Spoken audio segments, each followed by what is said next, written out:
Hello and welcome to another Dungeon Crawl Stone Soup video. Today we're playing a Djinni Fire Elementalist.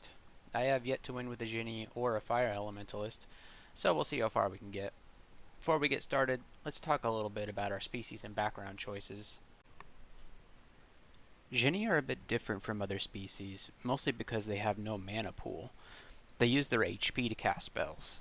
This means they have more magical power to work with than other races, but they've got to be careful they don't bring their health down too low from casting spells.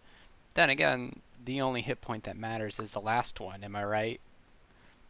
They also don't learn from spell books. They receive random spells when they level up. They get one every odd level starting at level 3. In addition to that, they get 2 pips of fire resistance, immunity to poison, miasma, sleep, and they fly naturally. Because they're made of living fire, they have an unfortunate vulnerability to cold, which I'm sure won't be an issue for us. They get less than average HP and greater than average willpower per level. Their level up stats are int and dex. In terms of skills, they're also a bit unique. You can't train individual spell schools as a Djinni. You're training all of them at the same time, including spell casting. Their other aptitudes are relatively poor, but not terrible. We'll be starting off as a fire elementalist. I figured this was a fitting pick, and I just like fire magic. There isn't any guarantee that we'll be casting fire spells throughout the course of the run, since we won't be picking our own spells, but it's helpful to have some strong spells to start off with while you're waiting for your level up spells. Fire elementalists start with Foxfire, Scorch, Volatile Blast Motes, Inner Flame, and Flame Wave. We'll probably be using Foxfire until we get Scorch castable, and then mostly casting Scorch until we're surrounded, in which case Flame Wave will bail us out. The other spells are situationally useful, and we'll see if we can make any use of them this run. Volatile Blast Motes can be good on the retreat, and Inner Flame can be useful for area denial. With all that being said, let's go ahead and get started. Let's pick our species and our background and get into the game. We find a couple of scrolls and a potion right away, which is nice, and we find some jackals, and wow, there's a gnoll on dungeon floor 1. That's never a good thing to see. Normally you want to run away, but luckily I was able to spam Foxfire until it dies. Normally, you'd want to run away from a gnoll on the floor 1, but we were able to take it out. So it looks like we got Scorch castable right away, so let's just start casting that. We find this orc bow on the ground, and I switched to that because Scorch has kind of a small range, and so I can use the orc bow to shoot at things while they come closer to us. We find a shop with a bunch of blood around it. That's not ominous. And oh, we get a level up. Okay. Well, we're going to be putting our points into intelligence, and it looks like the shop doesn't have anything that we really want. Find a pair of boots that we can't use, and there's a rat and a bat and a slug, and we just start scorching these things. Oh wow, there's another shop, and oh boy, it's a lot of good stuff. There's a sack of spiders, and there's the Scepter of Torment. I don't know that we'll ever be using that, but we'll put it on the shopping list for now.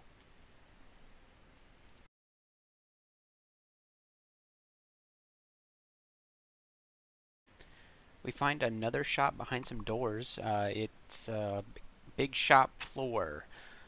There's some potions in here, some of which seem pretty useful, and they're all going to be identified for us when we purchase them, so that's always nice. You're going to see me fast forwarding through parts of this run, mostly just the boring and tedious parts, until something interesting happens. Wow, like this! It looks like we found another shop on this floor. This one's got scrolls, and they're all identified for us, so we'll be putting some of those on our shopping list and coming back for them later, I think. Okay, so we've survived the first floor, and we're on to the second one. We see Jessica here, and then an adder, and then another adder, and oh boy, the situation's looking pretty bad. So we start spamming Scorch, and Jessica blinks away. We kill the adders, and then get a level up, and then we retreat to safety. The frilled lizard doesn't kill us. There's Jessica again, so we scorch her down and get a couple of level ups. Now that we survived that, let's talk a little bit about our strategy here. For most things, we're just shooting at them when they come on screen with the orc bow, and then when they get close enough, we're spamming Scorch until they die. It's simple, but it's effective. Oh, we found a Ring of Protection. That's pretty good. That's going to increase our survivability by a lot. AC 2 to AC 6. That little bit of AC boost is actually going to make a huge difference in the early game. It's going to help our survivability a lot. And with that 5th level up, we receive our first random spell, and we get Lesser Beckoning. interesting spell. I don't really know how useful that's going to be. Basically, it just you target somebody and then it teleports them next to you. I don't know that there's a lot of enemies that we'd want to put next to us because we're a spellcaster, but we'll see if it comes in handy.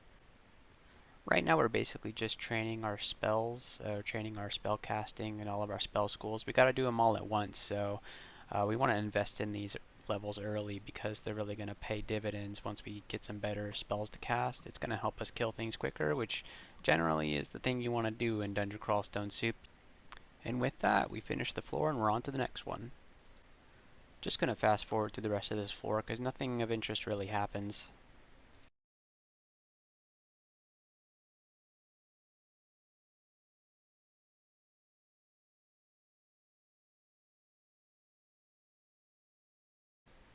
Find a couple of orcs, but luckily they're just alone, so there's no orc wizards or priests to deal with.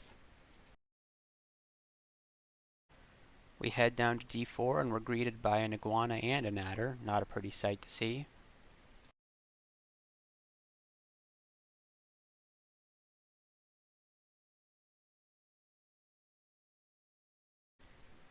We find an altar to the Shining One, Gozag, and we also find, more importantly, a pair of gloves.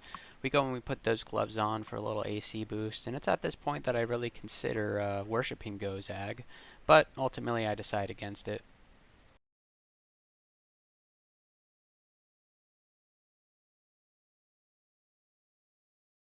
Oh, wow, we ran into a pack of gnolls, and one of them has a net. Oh, he misses us. That's okay. Okay, and oh, it looks like we got a level up here. We try to start killing the other gnolls, and we get some skill level ups. That's pretty good, and it looks like the gnolls have been taken down. That guy had a whip of venom. It's a good thing he didn't get to us. It's another pack of gnolls. Oh no, this one's got a Buddha. It looks like we can just scorch him down, though. No problem. I have to say I'm enjoying this character so far. Playing Djinni's actually been pretty fun, and it's nice to be able to just spam Scorch more than you would be able to on any other species. And we find a vault that has an altar to Hep. Most people just call him Hep, and that's what I'm going to call him from now on. I think this is the god we worship, and let me explain a little bit about why. Hep is a god that is all about your connection to a particular ancestor, one that was strong in battle and is able to aid you from beyond the grave. You gain piety with Hep by exploring the game, which is something you're usually doing without having to think about it. You don't gain any bonuses at 0 piety, but I'll explain more about each ability as we gain enough piety to use it. For now, we're just going to finish off the floor here without much happening, and then before you know it, we're on to the next floor. We blast an orc real quick, turn a couple of corners, and we see a phantom. Phantom shouldn't be too big of a deal, it can blink us around. We reach level 7 and we get our new spell, Mercury Vapors. Mercury Vapors is an interesting spell. It'll help us poison things, and we can weaken foes that are adjacent to our target. It's definitely going to be something nice to use against enemies that are fire resistant. I'm just going to fast forward through most of the rest of this floor because nothing really interesting happens until we get to the next one.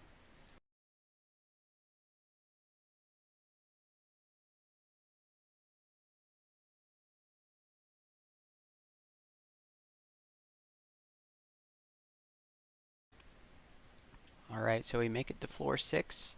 We find a hound to kill, and then we're moving around. We find an orc wizard, which is annoying. He goes invisible right away, and there's an iguana, and wow, now an ogre has joined the party. I know this looks sped up, but I guess I was just really playing this fast here, and there's a priest that's joined the party now. He might smite us, so we're going to use volatile blast motes as we retreat, and wow, we're almost dead, but we make it out. We're going to pick a different staircase just because we can, and wow, we're face to face with Prince Ribbit right now. Something that I like to do when I see Prince Ribbit is I like to use a scroll of poison. It's a pretty good strategy against Prince Ribbit because he likes to blink around, and he'll blink right into that poison cloud. So we're going to see if we can identify poison.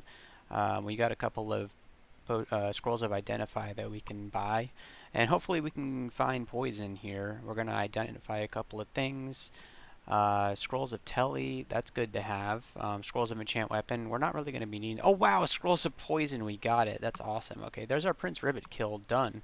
Gonna identify a couple other things, and got scrolls of amnesia. We're not gonna need those. Alright, let's go kill our Prince Ribbit. We're gonna head down to the floor manually, I guess, and we'll see what happens when we get there. We chose a different staircase for some reason. We killed a howler monkey and we leveled up. Now, what we're going to do is we're going to find a potion of curing, a halberd of protection, an unidentified potion, and then we're face to face with Prince Ribbit once again. Alright, so we do one shot from our orc bow, and then it's time to scroll of poison. It looks like we got our ancestor somewhere along the way, so let's talk about our ancestor after we're done here with Prince Ribbit. An ice beast has joined the party. Ice beasts are resistant to poison, but they can get poisoned. Alright, and you could see me shooting through my ancestor there, and that's something neat that you can do with ancestors, is you can shoot through them. But let's talk a little bit more about ancestors. At piety level 1, you get the presence of an ancestor, who's an ally that will fight alongside you. Unlike other allies you may get in the game, you could never harm your ally, and they can never harm you. Your spells and ranged attacks will pass through them without obstruction. But there's a few frustrating exceptions, which we'll get to later in the run, so be sure to stick around. You have to take a 10% max HP penalty permanently, but it's worth the trade-off. You also gain an ability that can recall your ancestor, which teleports them next to you from anywhere. And you can also change the name and gender at any time, which has no gameplay impacts, but it's pretty neat. If your ancestor is ever destroyed, they will reform a few turns later. This means you don't need to worry about sacrificing them to make an escape. They'll just always come back.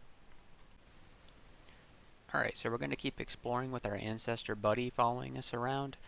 They don't have any special abilities or anything right now, but they'll get them soon.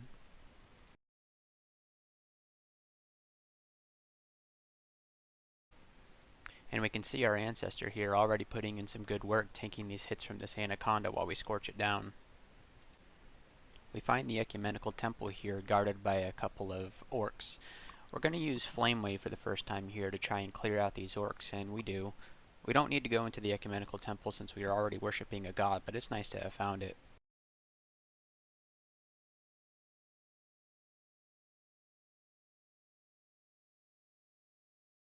We run into Maggie here, which could be kind of a problem. We start off with the orc bow and then think about our options. We try to give her an inner flame, because inner flame can be kind of decent against single targets. When you hit them, a flame cloud appears. It does extra damage. So what I decided to do is use mercury vapors there, and we just spam Scorch until she dies like most things. We get a level up and we're going to pick Int, and we get another spell. We get Summon Lightning Spire, which is going to be an interesting spell for us to cast. And also, it looks like she was wearing Acid Dragon scales, so we're going to put those on for sure. That's going to be a nice little AC boost for us and resistance to corrosion. And with that, we're on to Dungeon Floor 7, and there's an ossuary here, so we're going to look for that.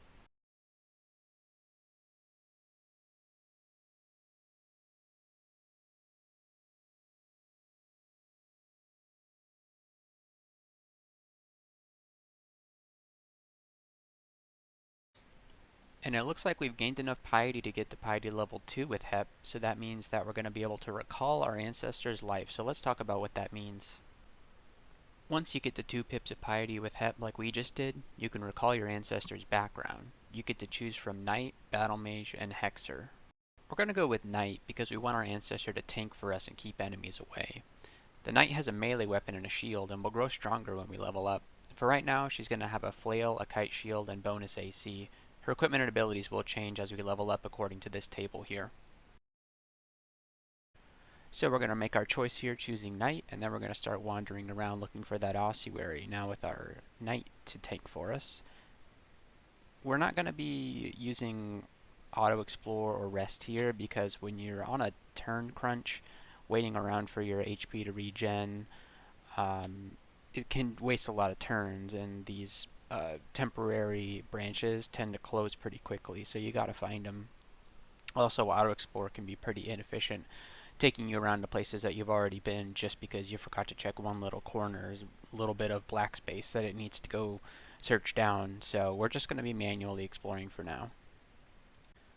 And we find the entrance to the ossuary guarded by a couple of wights and an orc. We're just going to scorch them until they no longer threaten us. So we get this ossuary that has these square rooms and doors everywhere. This is actually going to be kind of nice for us because um, they're going to be getting into scorch range really quickly, and we're not going to be fighting very many enemies at once. So this ossuary is going to be pretty easy for us, I think. Nothing too special, just a bunch of mummies and skeletons.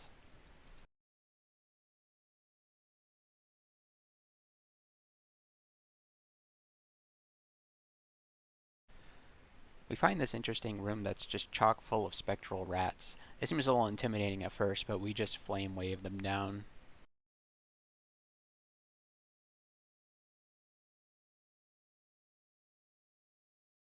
Found a couple of scrolls of identify that we're going to use here. We find scroll of revelation and we find scroll of enchant armor. We're going to hold off on enchanting any armor for the moment because you never know what you're going to get later, and it would be a shame to waste it on something and then find something even better later that you need to spend your enchant scrolls on. There's a case to be made for enchanting right away, and I think you just kind of have to play it by ear depending on how your run's going. We don't seem in particular danger for having low AC right now, so we're not in desperate need. We're going to hang on to him for now. Speaking of desperation, we get a low HP warning here. We'll add that to the counter. But Flame Wave takes him out with 10 HP left. It looks like we've reached level 10. We don't get anything special at level 10, but it's nice to see that number go up. We're going to fight a couple of orcs here. They're not going to pose any threat to us. There's an orc priest now. And then we're going to run into an ice beast here. We killed the ice beast, no problem. And now it's time to start thinking about what we're going to train. I think we got enough spellcasting for now, so we're going to start training our fighting. Fighting is a pretty good thing to train as a Djinn because fighting is basically going to increase your HP, which you use to cast spells. So it's kind of like increasing your mana pool. We find a Ring of Fire, which we actually put on because we're using quite a bit of fire spells. We don't really need the fire resist, and we're going to get double vulnerability to cold, but we can just take it off if we come across any enemies that deal cold damage. Oh, hey, look, a Scroll of Identify. Let's go ahead and see what this is. It's a Scroll of Acquirement. Let's see what's inside. A Ring of Protection from Cold, a Storm Talisman, a Manual of Ice Magic, and 803 gold pieces. The protection from cold would be good because it could cancel out some of our vulnerability to ice. We're not really interested in the talisman or the gold right now. I have a theory that the Manual of Ice Magic will provide the aptitude to all of our spellcasting, and so I'm going to pick that. We'll later find out that I'm actually wrong about that, but hey, I mean, maybe we'll get some ice spells. We're now finished with this floor, so now we're going to find a downstairs entrance and head down. It's at this point that we decide to give Summon Lightning Spire a try. This is a spell that I like to use. It can be pretty mana efficient when the Spire decides to actually shoot things, because it's, you pay a little bit of mana up front and then it lasts for a while and you might get a lot of zaps out of it. Unfortunately, the Lightning Spire cannot shoot through our Ancestor like we can, which is going to be kind of a problem here.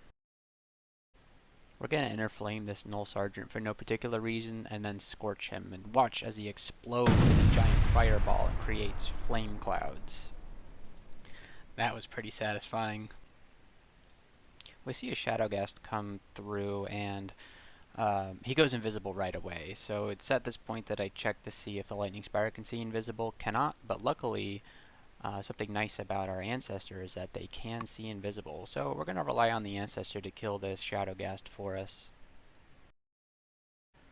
It's at this point that I realized that it looks like the manual is not going to work the way that I thought it would. It seems to be training ice magic faster than everything else, and we have 0 ice spells right now, so this isn't that big of a deal, but I feel kind of like I wasted that Scroll of Acquirement. It's not going to be a big deal, though. Surely we'll get some ice spells, right?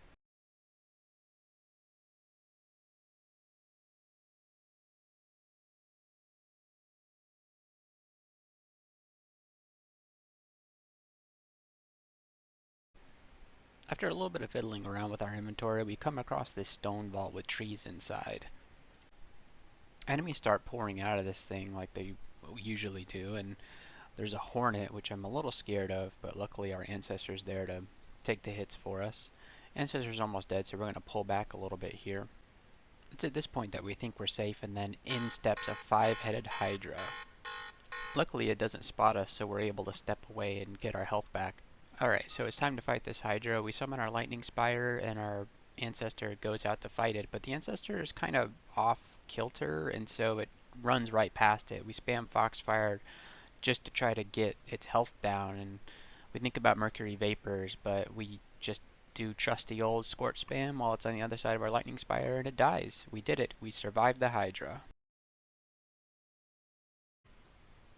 As I suspected, enemies are just going to keep pouring out of this vault.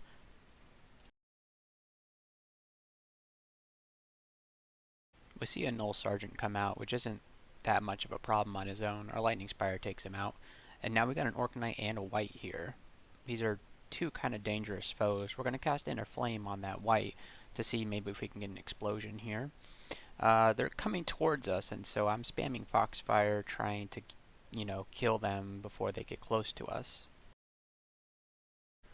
We start running away, we cast Lightning Spire, and the White explodes, taking out the Orc Knight along with it, and now it's just a matter of cleaning up this troll.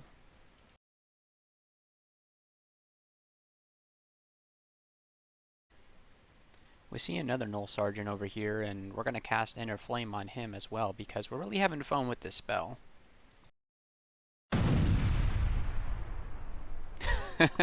I'm also really having fun with that sound effect. And with that, we get our next spell, Animate Dead. I've never used this spell before, but I'm looking forward to trying it. Might as well cast it, since it seems that it's at 1% failure chance. This spell is gonna, for a short time, cause all living creatures that we kill to rise as zombies. If we cast it again, then all our zombies will crumble away. So when we cast it, we're gonna want to try and kill as much as possible while the effect lasts, so that we can get a big horde of zombies. It seems that this situation has gone from bad to worse, because we are flanked on either side by 2-headed ogres. That's two 2-headed ogres, 4 heads in total, and that's also 4 clubs, which are about to make things really bad for me. Well, let's see how we play this out. We're just going to cast spells from behind our Lightning Spire, and wow, we have a 2-headed ogre zombie now. That's pretty nice. Let's see if our 2-headed ogre zombie can take out the living 2-headed ogre. Yeah, it seems that he can, so now we have 2-headed ogre zombies. They were once our enemies, and now they are our friends. The cool thing about these zombies is that they actually are durable, as I guess you would say. They don't go away after a period of time like most summons. So yeah, until I cast the spell again or until they die, they're going to hang out with me. I don't know of a way that I can heal them right now, but they're going to follow us around while we enter this stone vault. This vault's pretty interesting. There's a bunch of trees and narrow sight lines. Our zombies here are going to keep us relatively safe. We're going to let them handle most of the fodder. There's no reason for us to use our health right now to be casting these spells when we have these zombies do the work for us. We're getting boxed in here with a bullfrog, and there's a white and a null, and now there's an orc wizard behind us. Things are looking bad, so I'm going to flame wave, and it looks like I set the whole forest on fire. That's okay, it needed to be done. Now there's a whole pack of kobolds to the south of us, and this presents kind of a problem. We're at 25 HP, and although we're resistant to fire, we're still taking damage from these flame clouds. It's not a lot, but we're still taking it. It's at this point that we have the brilliant idea to lesser beckoning a kobold break-in next to us, putting him into the flame cloud. Let's see how that goes.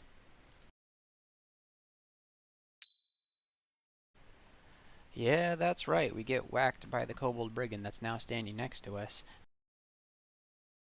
We drink a potion of heal wounds, and we move to the north. We give the old lesser beckoning play another try on this null here. It seems to have worked out a little bit better this time. And now I feel comfortable retreating here. Just a little bit of health left, but we retreat so that our ancestor blocks the way. She takes out the rest of the enemies, and it looks like we got a couple of zombies here. Let's keep going.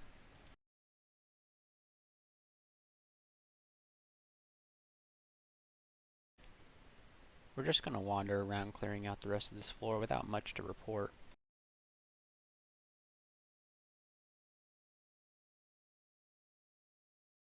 If you take a look at my log, you'll notice that I just gained 3 pips of piety with Hep, which means I unlocked the ability Transference. Transference allows us to swap our ancestor with any creature in our line of sight, including ourselves. This ability doesn't seem all that useful if you're new to Crawl, but experienced players know that this is a very flexible ability with tons of use cases if you're willing to get creative. For example, you can use it to reposition a problematic enemy further away from you. You can even use it to bring an annoying caster up close and whack them before they get a chance to banish or hex you. You can even use it twice in a row to get yourself out of danger. Just swap your ancestor with the creature that is where you want to end up, and then cast it again on yourself for a situational, controlled blink that takes 2 turns. I wouldn't say that I have a ton of experience with this ability, but I'm going to try and make good use of it this run, and maybe gain a greater appreciation for its power. Anyway, let's get back to the run. I'm going to come across an electric eel guarding some shops. I'm going to search desperately for a wand of flame, but it doesn't seem like we have one. We decide to go at it with our orc bow and quickly realize that that's a bad idea. We're taking a bit too much damage here, and before you know it, we get another one of these. Yeah, time to retreat, and I think we lost a zombie there. It's still shooting at our allies, so let's take a step back and reassess the situation. It takes us a little bit of thinking and fiddling around before we realize that Foxfire. Foxfire is the solution here. The Foxfire sprites actually make steam when they go over water, so it acts kind of like a wand of flame. So we dispatch the electric eel, no problem. Time to check out the shops. We come across a potion shop. It has a couple of interesting things in here. We'll come back later if we need these. We find a general store with a scroll of Identify and a scroll of Telly. We'll put the Telly on the shopping list and we'll buy the Identify scroll. We're going to use that Identify scroll along with another one that we found earlier. Let's see what we get. We get a Potion of Degen and we get Potion of Enlightenment. So we're going to drop the Degen since those are never useful. Before we have a chance to check out the rest of the shops, we get interrupted by a sleeping electric eel. We remember our Foxfire trick and it's no problem to take out. Our third shop here has some equipment. It's got a Randar leather armor and some cloaks. We don't have a cloak yet, so it'd be nice to get one of those. They're scarves, but yeah. We're going to go ahead and buy the leather. See what we get. Oh, it's pretty good. We get leather armor of the sun, R elec, R poison, R fire. The R elec is pretty nice. The other two aren't as useful. We'll go up to 3 pips of fire resistance, but that's not really a huge deal. Well, actually, we were already at 3 pips of fire resist because of the Ring of Fire. So at least it's a little bit of an upgrade. We looked through the rest of the shops and a bunch of heal wounds potions, which is pretty good. Those kind of act like a mana potion for us as well, since we use HP to cast spells, and there's been a lot of shops this game, that's for sure. Let's finish off this tree vault and finish off the rest of the floor.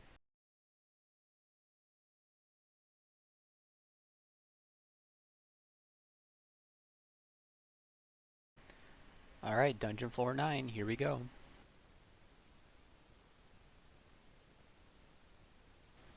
We're going to find a wyvern here, and after a brief lag spike, we're going to try and take it down. We're going to cast Reap because we really want that wyvern zombie. We're going to lead our new wyvern zombie friend through the dungeon and see what kind of trouble we can get into.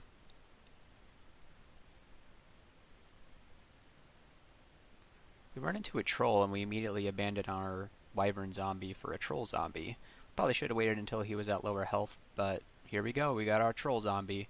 We also find ourselves a wand of Ice Blast and a scroll of Telly, which is pretty nice. Luckily, we still have our Reap going here, and let's see if we can get ourselves a whole pack of kobold zombies. That should be fun. Yeah, looks like the horde is rising. We're a real necromancer now. Alright, let's go take on the rest of the dungeon with these zombies.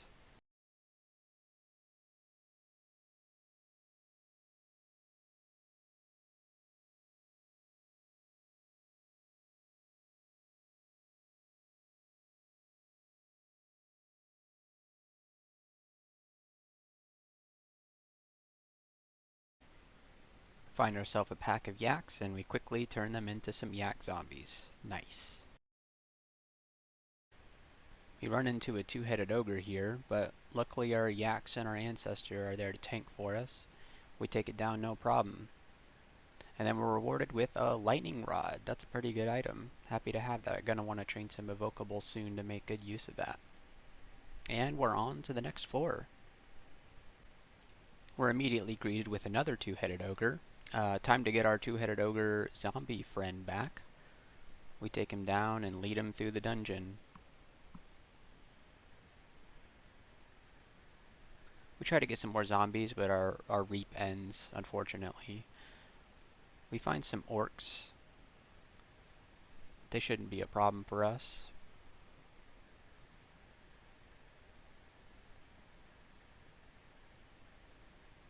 Our ogre zombies making pretty easy work of them. And then we run into a little problem here. We have a invisible orc wizard. And our zombie doesn't see invisible, our lightning spire doesn't see invisible. And then I remember Foxfire. Foxfire, they can see invisible. So it's at this point that we reach 4 pips of piety, and we get the message, you can now heal and protect your ancestor. So what does this mean for us? We now have the ability to idealize our ancestor. This heals our ancestor for an amount that scales with invocations, and then gives them the idealized status, which gives them extra hit dice, AC, double damage, and double spell power for an amount of turns that scales with invocation skill. This ability is incredibly powerful, and we'll be spamming this when we have the piety to do so.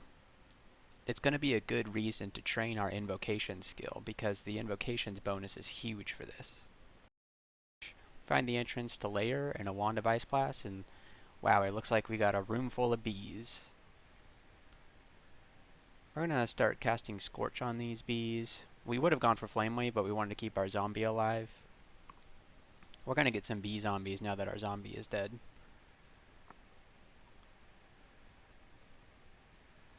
The foul buzzing of zombie bees.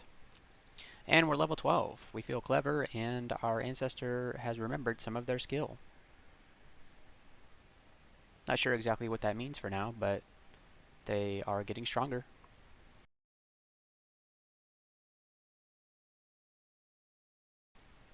I'm going to do something a little bit risky here. I'm going to move into this crowd of kobolds, and we're just going to flame wave them all down. I figured that's the fastest way to get rid of all these guys. I did cast Reaping, Animate Dead, but I think I killed a lot of the zombies that I ended up creating. But we still have quite a few here, so it wasn't that big of a problem.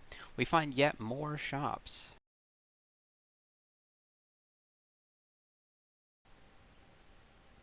We're going to take a look and see what the shops have for us.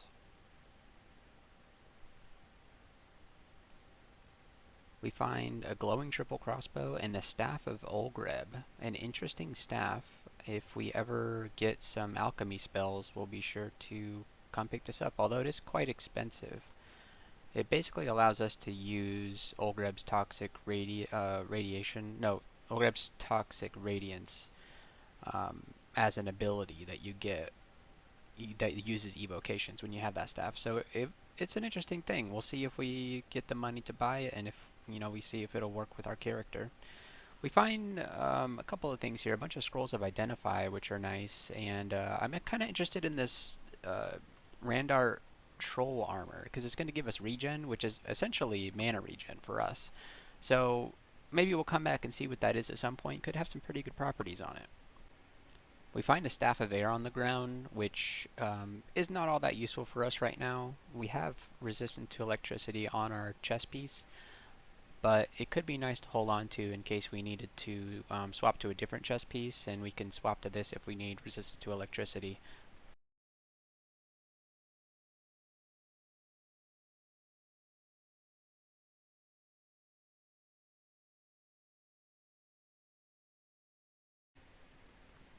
We're going to fast forward through a couple of these parts here. Nothing interesting happens. We kill a couple of orcs, we find a couple of potions, but that's about it.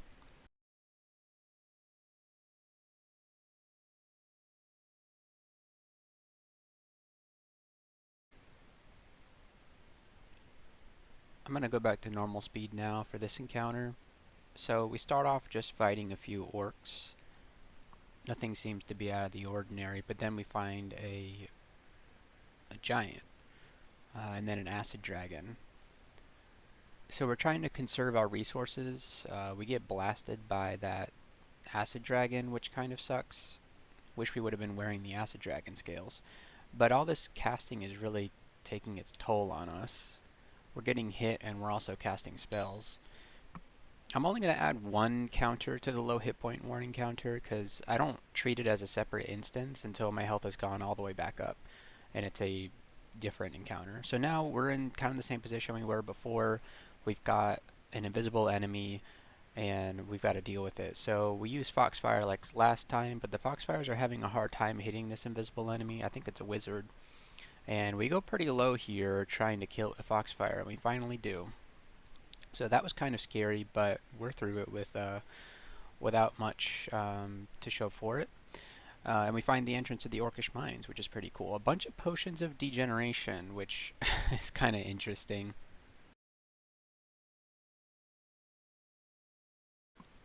So with that being done, we are basically done with this floor. Just need to explore a few more corners. We have both the entrance to the Lair and the Orcish Mines here on this level, so we'll be coming back here pretty soon. And we made it to floor 11.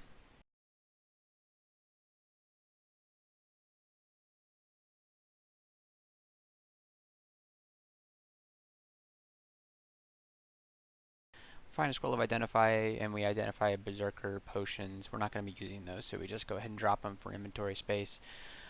We kill a couple of things, and then we eventually come to yet another shop. This dungeon has been chock full of shops.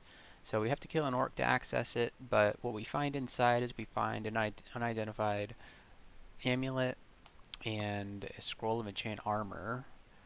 There's also a ring here, but I'm not too interested in that. We're definitely going to be coming back for the enchant armor at some point, and we'll think about the amulet. I don't think we're wearing one at the moment, so that would be pretty good.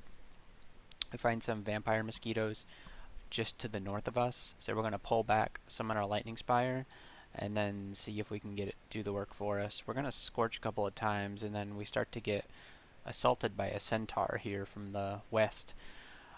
Shouldn't be a problem though. Scorch will make quick work of him.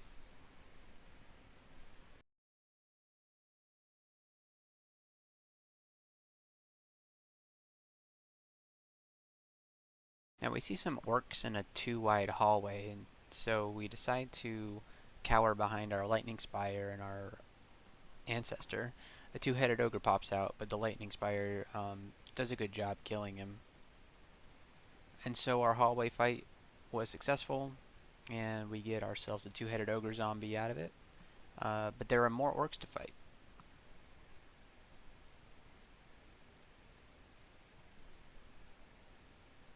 Our reaping aura ends, and so these are the zombies we're stuck with for a while.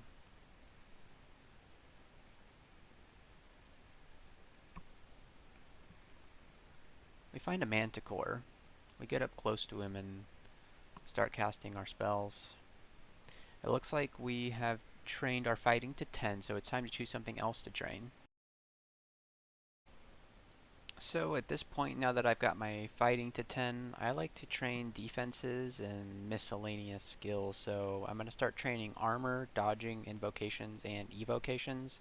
And we're going to set a target of 7 for each one. That should round us out pretty well as a character for now.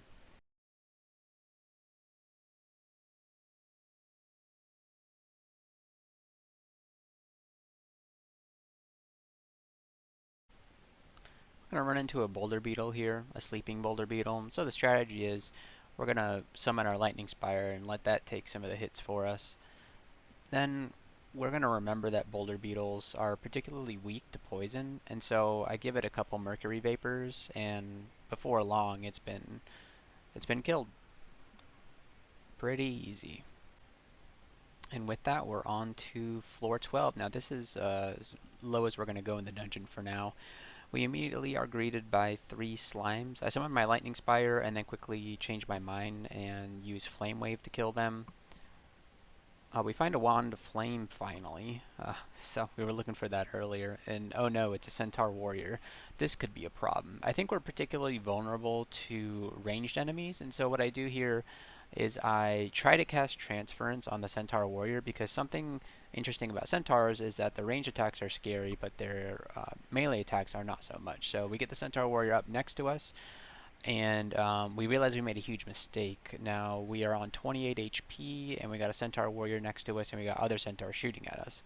So we go down to 7 hit points, so that's another HP warning counter there. And then now we have to drink a heal wounds potion, and we read a scroll of Telly. Actually, we drink a potion of haste, and then read a potion of Telly. Get another low hit point warning, and then we just pray that we can survive this. Drink another heal wounds,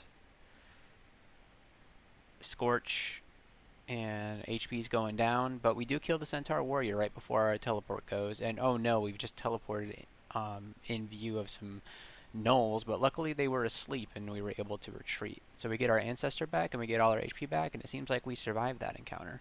So we had to use some resources there, but at the end of the day, we're still alive, and that's all that matters.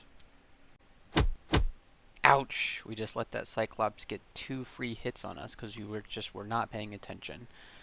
We're going to slowly reposition here, get our ancestor in between us and the Cyclops, and then we're going to retreat into the black space. Pretty risky. We go for the heal, and then we get smacked again from around the corner. So we position it so that our lightning spire can shoot from behind, and then our ancestor is hitting it from the front. So it does end up dying without much trouble. We see a brown ugly thing up there, which can be pretty terrifying. So we'll let him come to us. It looks like there's another one, but we're in a good position here, so we take him down. And another 2-headed ogre. We're just not scared of those anymore. We just scorch them from behind our lightning spire, and we get ourselves a zombie.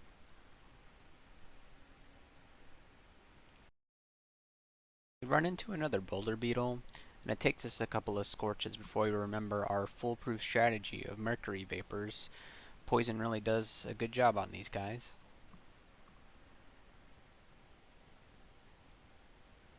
We realize that we have auto pickup off, so we flip that back on and find that that ring is a ring of magical power, which is completely useless for us.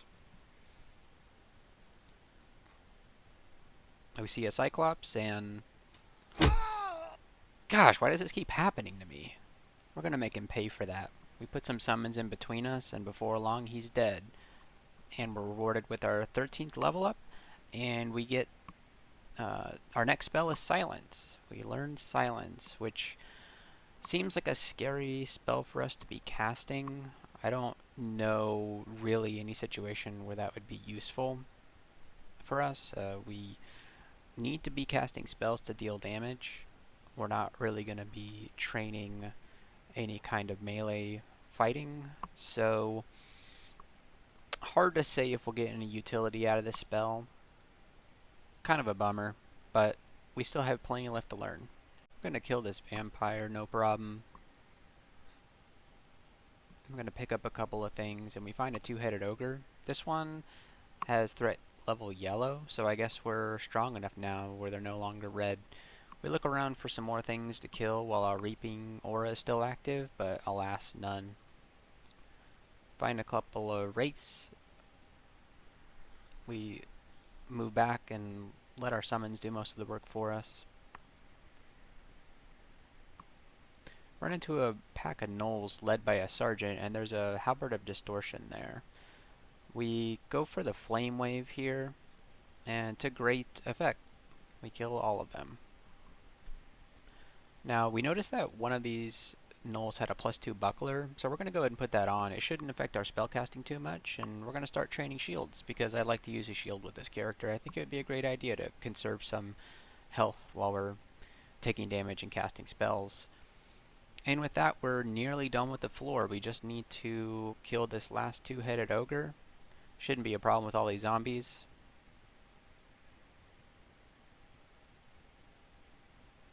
Just like that, we get the partially explored message. So it's time for us to move on to Lair. This is our shopping list before we head into Lair. We can afford the sack of spiders, but I think we're going to save up for the Randart troll leather, so let's go into the Lair. So our strategy for Lair is just going to be basically the same thing we've been doing. Lair might be pretty easy for us because we have Animate Dead. And there's going to be lots of living things down here for us to make zombies out of. So I think we're going to be pretty good. I can imagine already um, the power of having a great army of living dead anacondas and such. We find a helmet that we put on because we had a bare head for a while. We do a quick inventory check and we don't find anything we want to put on. We find this vault here, but there's nothing in there to entice us. We run into Urug, which can be kind of a problem. Urug can do a lot of damage to me throwing javelins. So we're going to pull back and try and play it safe here. We're going to put down our spire and then let and then we're going to idealize here. Use idealize for the first time, and seems to be doing well. Urug has already taken plenty of damage. We take a javelin hit, but it's not too bad. Think about our options here, and what we do is we want to animate dead because we really want a zombie Urug. And there we go. We got our zombie Urug. Pretty funny. And we get a lot of experience from that kill. They had a Demon Trident of Electrocution, which would be a great weapon for a different character, but we're going to leave it on the ground for now unless we need it for a trove or something like that. Find a couple of animals here, but Lightning Spire is a very good spell for Lair that I find. There's a Basilisk. We managed to avoid getting petrified here, and there's just a couple more areas to clear out of Lair Floor 1, and before you know it, we're ready to move on to Lair Floor 2, where things might get spicy. We see a bunch of animals right away, so we cast Lightning Spire, and wow, look, there's some wolves too. We cast Animate Dead, and before you know it, we've got ourselves an army of undead reptiles and wolves. This is awesome. We're totally going to crush the rest of this floor. Our Reap is still going, so we see the Komodo dragon up here, and we send the horde after the Komodo dragon, and he rises with us. We're going to absolutely slaughter the rest of this floor. Let's see if we can get this polar bear too. Yes, zombie polar bear. I guess this is what it feels like to play Necromancer. I should try that sometime.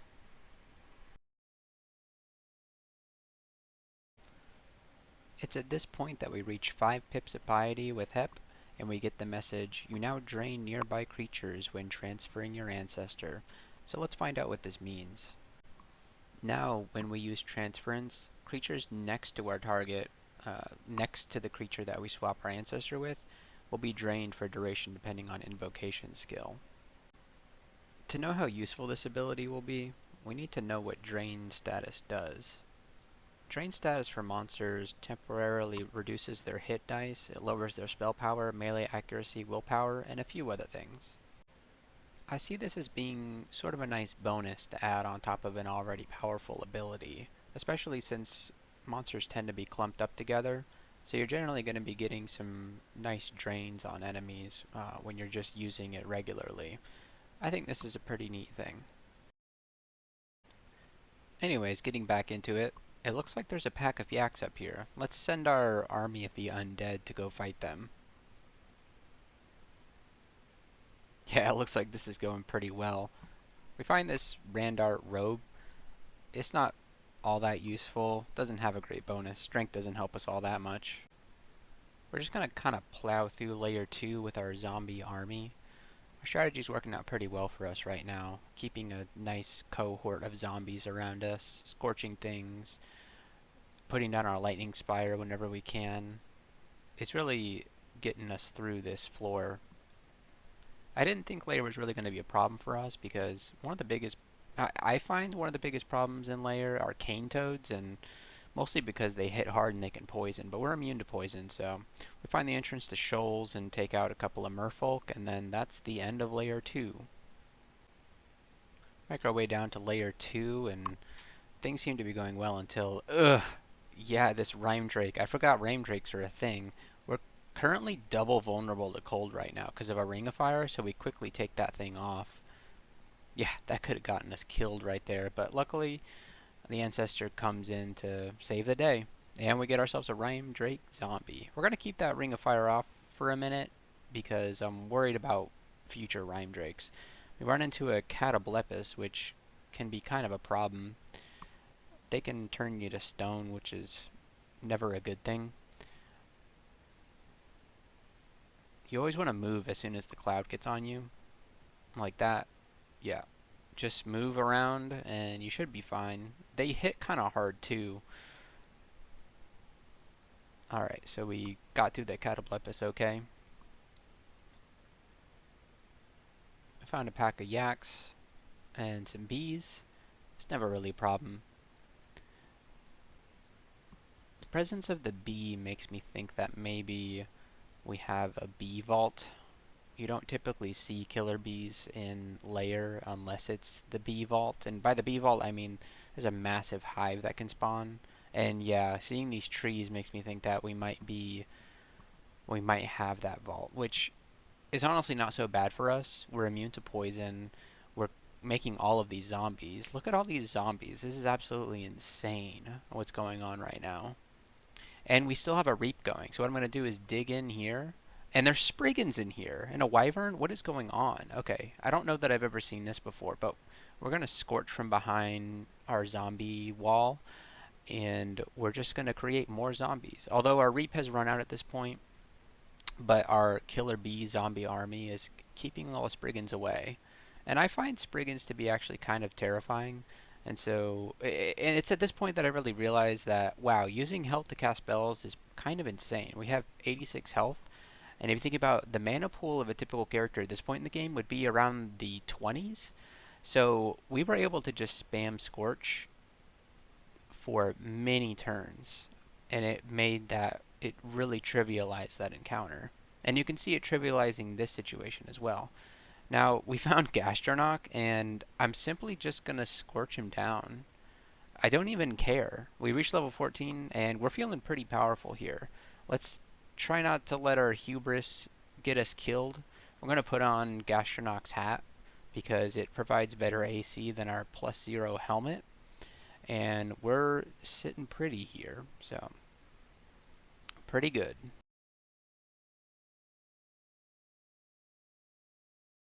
We're gonna stomp through the rest of this level with our zombie army, spamming Scorch every second that we can. Yeah, we're just absolutely cleaning up here. Find a Rime Drake so we take off our Ring of Fire again. I know I said I was going to keep that off, but I just couldn't resist.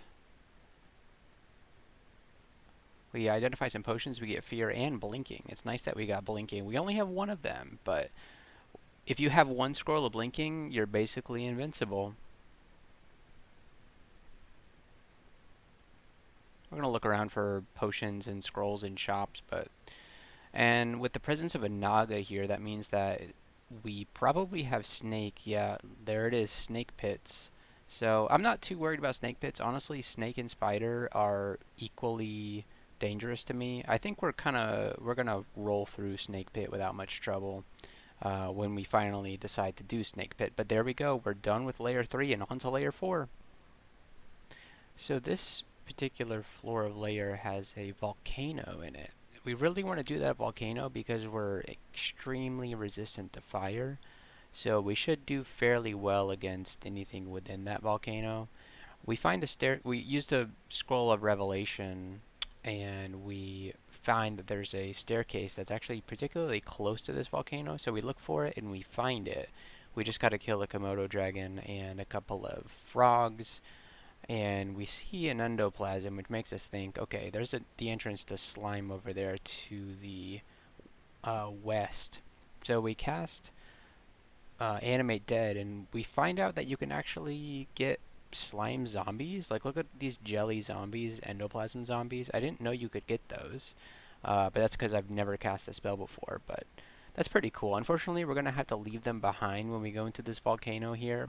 There's a couple of hellhounds. We're not really going to be able to scorch them because they're super resistant to fire. So we'll have to think about alternative means of killing them.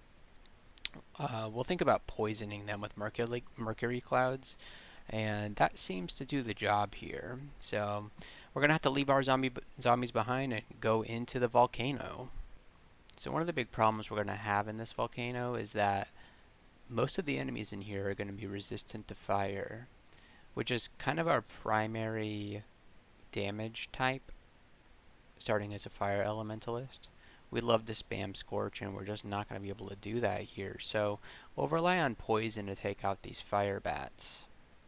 We see a lava snake, and so our strategy will have to be a little bit different here. We'll have to rely on different damage types, like the lightning from our lightning spire is going to do some good work for here.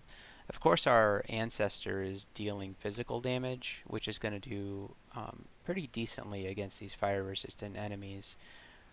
We're particularly well suited for this volcano type as well because we naturally fly. So we can just fly over all this lava and we don't even really care.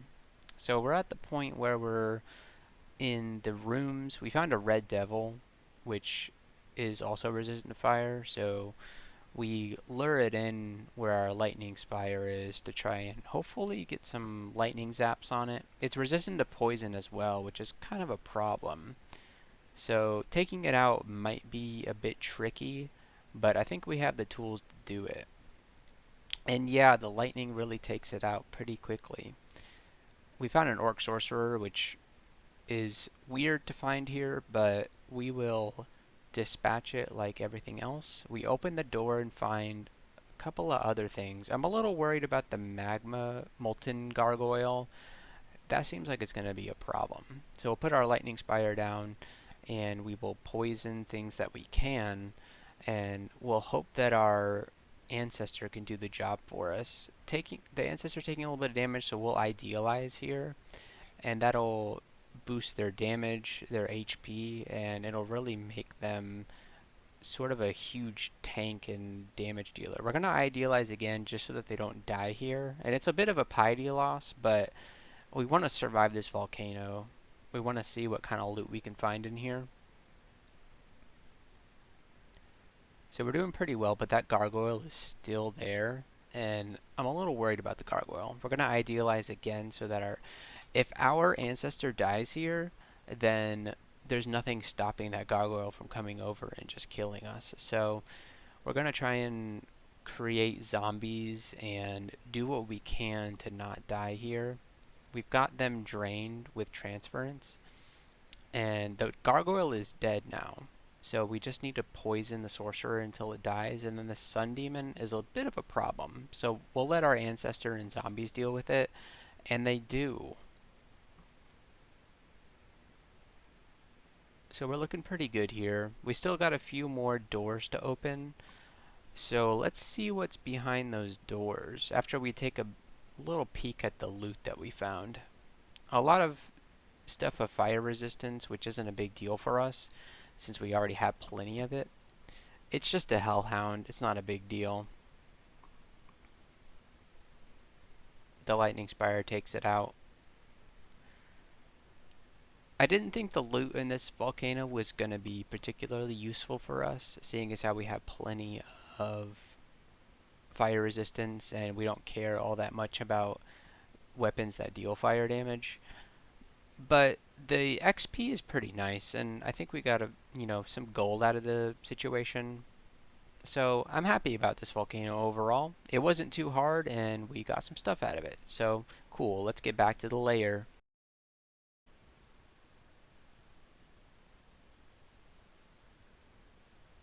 We're gonna kill a couple of things here, turn them into zombies.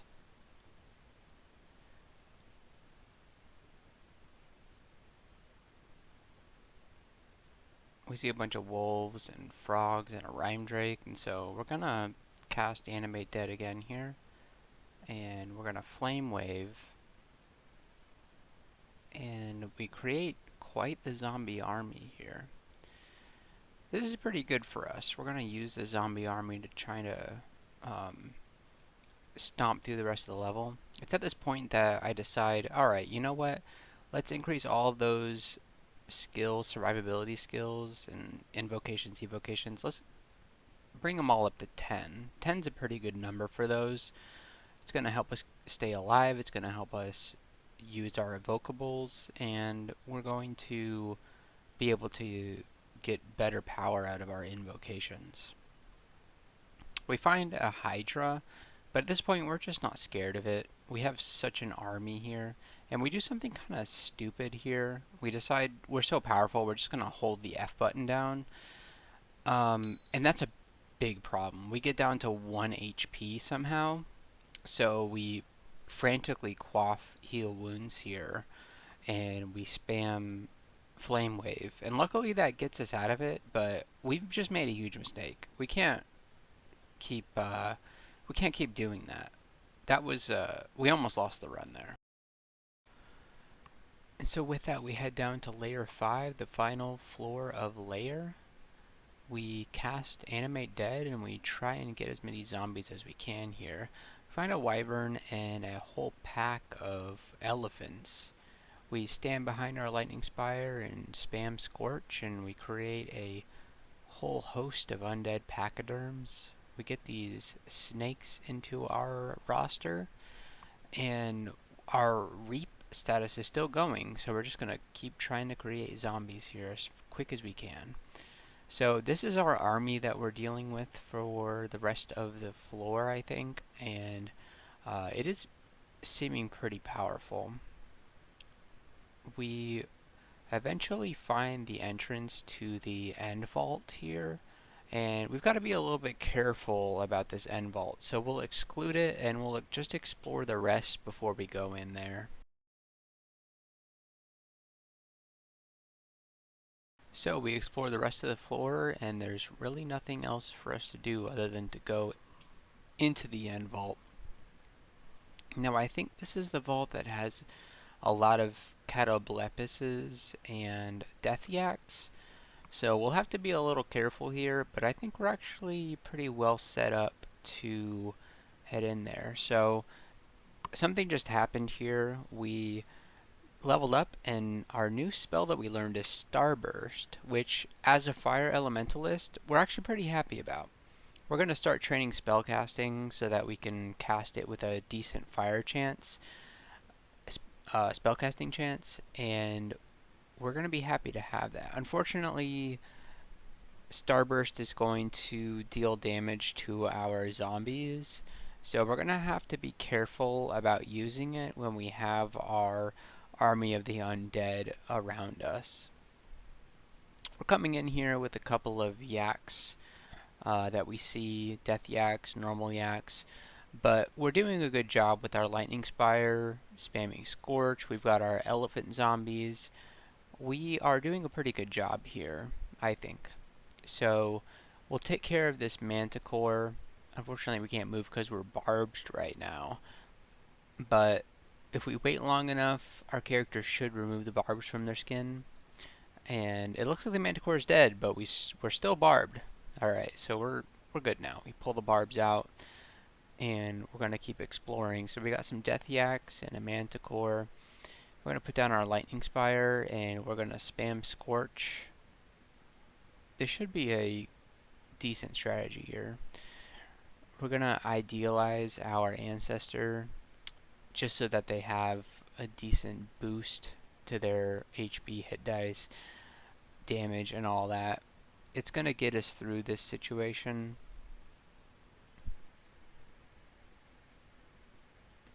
We find some more death yaks, normal yaks. These aren't really a problem for us for our character build right now.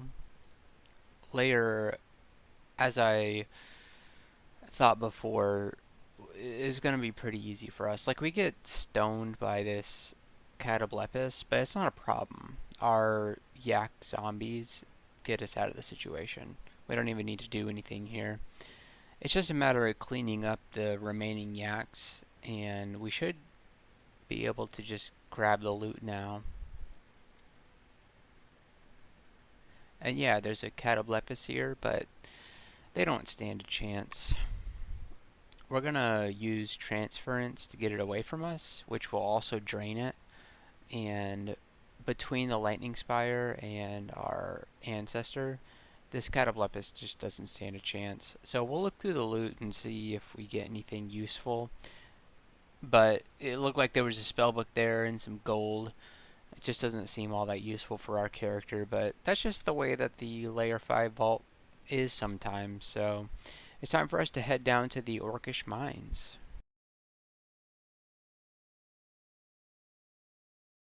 Alright, so our strategy for the Orcish Mines is to get as many orc zombies as we can.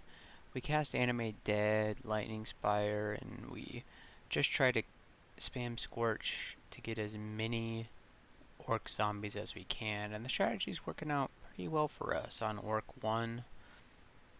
We have a little bit of a small area here for us to create an orc army, but unfortunately when we move down to Orc 2, all these zombies are we're gonna leave them behind. So we see a lot of orcs when we come in here. So we cast Animate Dead, Lightning Spire, and we think about what we're gonna do here. We're gonna do Flame Wave to try and kill as many as possible.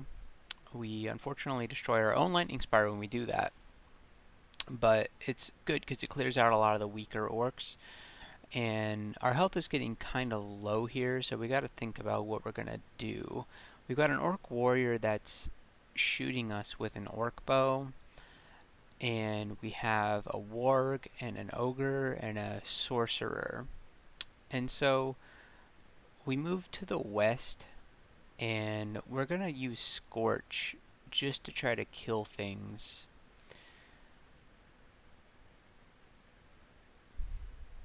It's kind of a tough situation here. The orc sorcerer actually paralyzes our ancestor, which is an interesting choice on his part, but at least it wasn't us. And so we're going to Scorch to kill those things, then we're going to send our zombie army over to that orc warrior. And they're going to surround him. He's going to switch to his axe to try to take him out. And our ancestor's almost dead and we idealize, but it's a little too late. The warg kills our ancestor, and so we're in a bad spot here. So we're going to go back upstairs to Orc 1, and unfortunately we're going to be taking that warg with us. So we just use Scorch and it dies. So we get our ancestor back. We go back down the stairs, and things are seeming a lot better now. So let's try and get an orc army back up, and let's see what happens in the rest of Orc 2.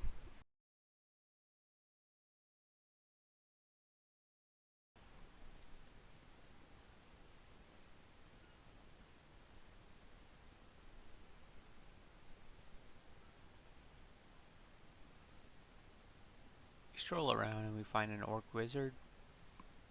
Find some orcs to kill. They're not much of a problem, they're low level orcs. Just Scorch this ogre down. Collect some gold. Find a band of orcs down here. Scorch takes him out, no problem. We find this weird salt vault, so it looks like the Desolation of Salt, and I even look through my log here trying to figure out, okay, did I miss the message that said there's a Desolation of Salt here? But Desolation of Salt can't spawn an orc. It's something you typically see in vaults. It's just a particular pre-made vault that you can get here in Orc 2, where there's a couple of abandoned shops and a bunch of saltlings. It's neat, it's unique, and we don't have much trouble dealing with the saltlings. They're not particularly problematic for us. So yeah, we just use our zombies and our orc and our ancestor to take them out. And yeah, all the shops here are all closed down. They've been long turned into pillars of salt. The shopkeepers and the merchants. Yeah, it's a sad story. So we find an orc sorcerer and we get blasted by a bolt of draining. There goes half our HP. So we use Starburst to kill the Sorcerer, and then we've got the Cyclops to deal with. No, luckily our Reap is still going, and so we're able to create some zombies out of the situation. We try to create some more zombies, and we run straight into 2 Orc Knights. And things are going pretty poorly for us. The Orc Knights might each other, and they just cut through our allies like butter. And yeah, we're going to go on low hit points here, and we decide at this point that this is a bad situation. We need to retreat.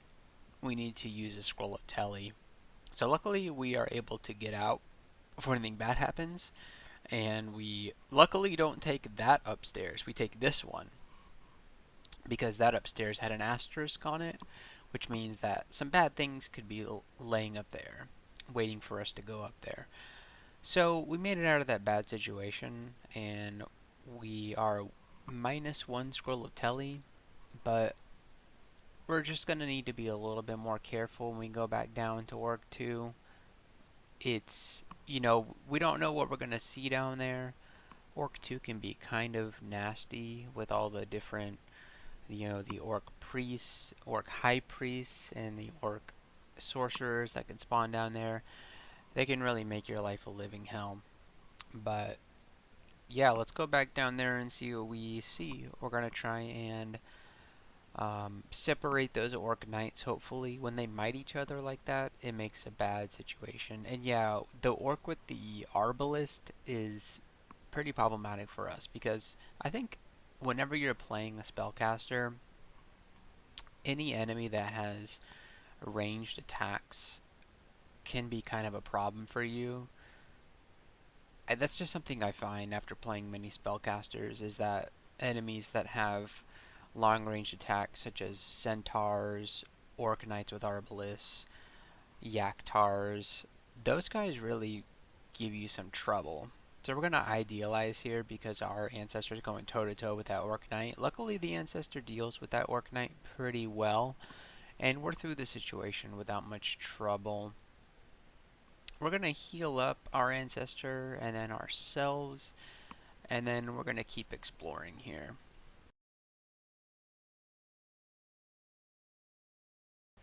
So we're going to find an orc sorcerer, and he's going to paralyze us, but it's not a big deal. He's the only enemy in sight right now, and we got our ally summoned.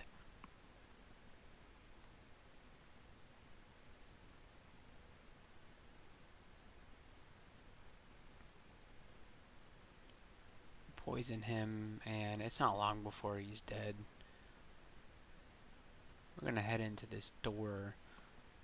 We see this robe of resistance, +2 robe of resistance, and we think a little bit about maybe we should put it on, but after some contemplating, we think, I think the leather armor that we have on right now is a little bit better, so we'll leave that on the ground. We see a troll here, and we cast Animate Dead because we would like a troll zombie.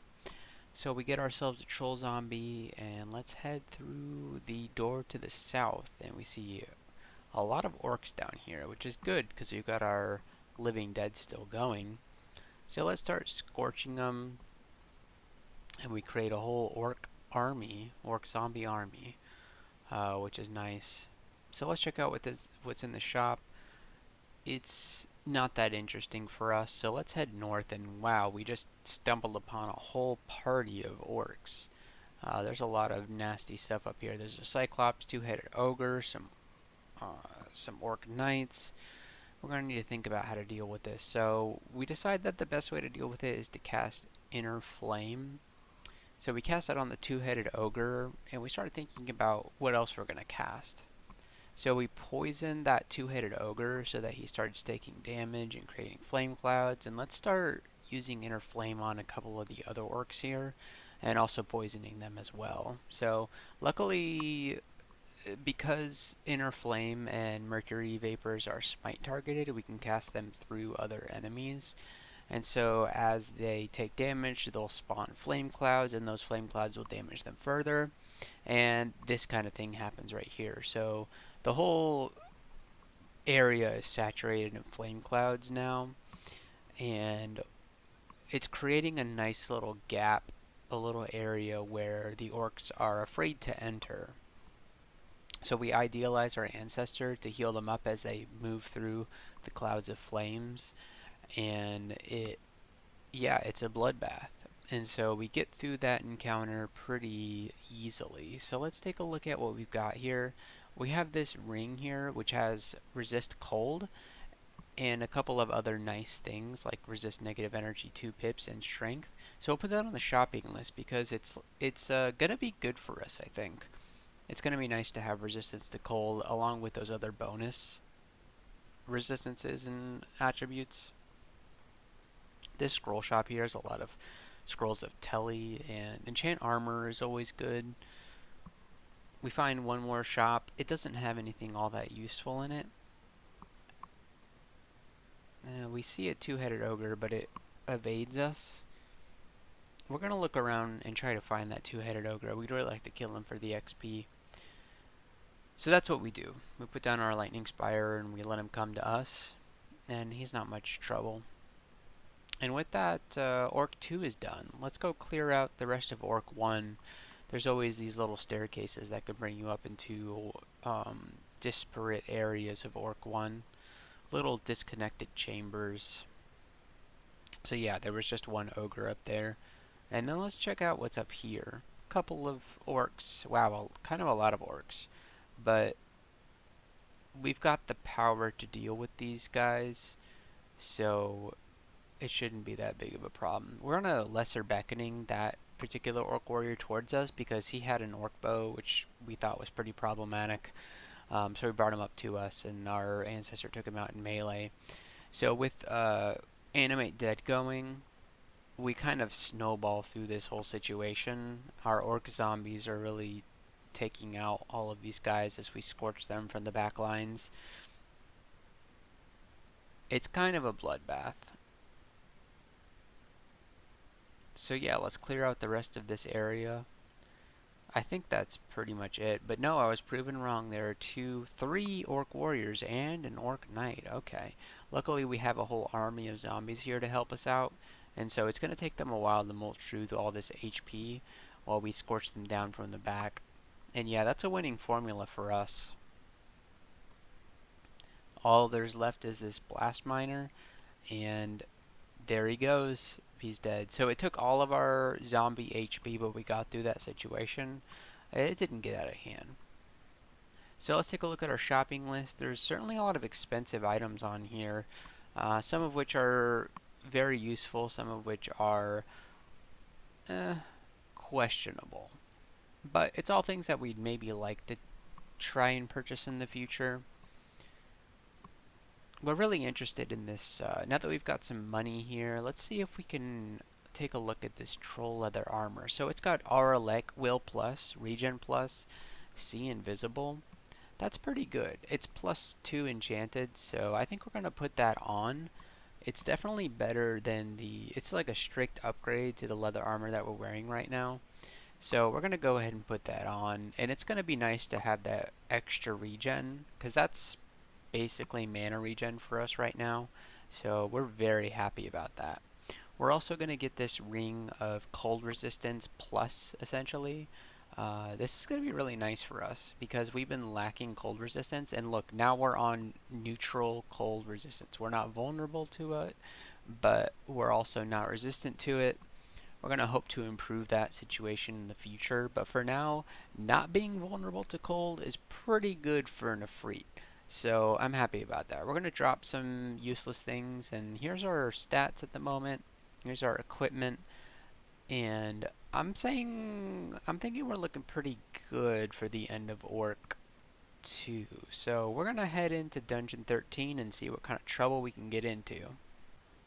Okay, so now with Lair and Orc finish, I think it's time for us to end this video. I really wanted to make it one big long video, but our editing software is really kind of crapping out on us, and so I think that around the hour mark might be the maximum we can do without constant crashes. So I apologize that this isn't all in one video, but we'll make it a series and I'll label it as such.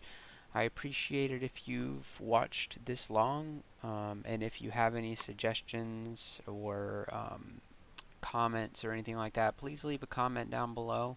I appreciate you watching this long, and I hope you stick around for the rest of this little series. There's a lot more of this run that I hope to share with you. It's pretty good, so stick around and find out.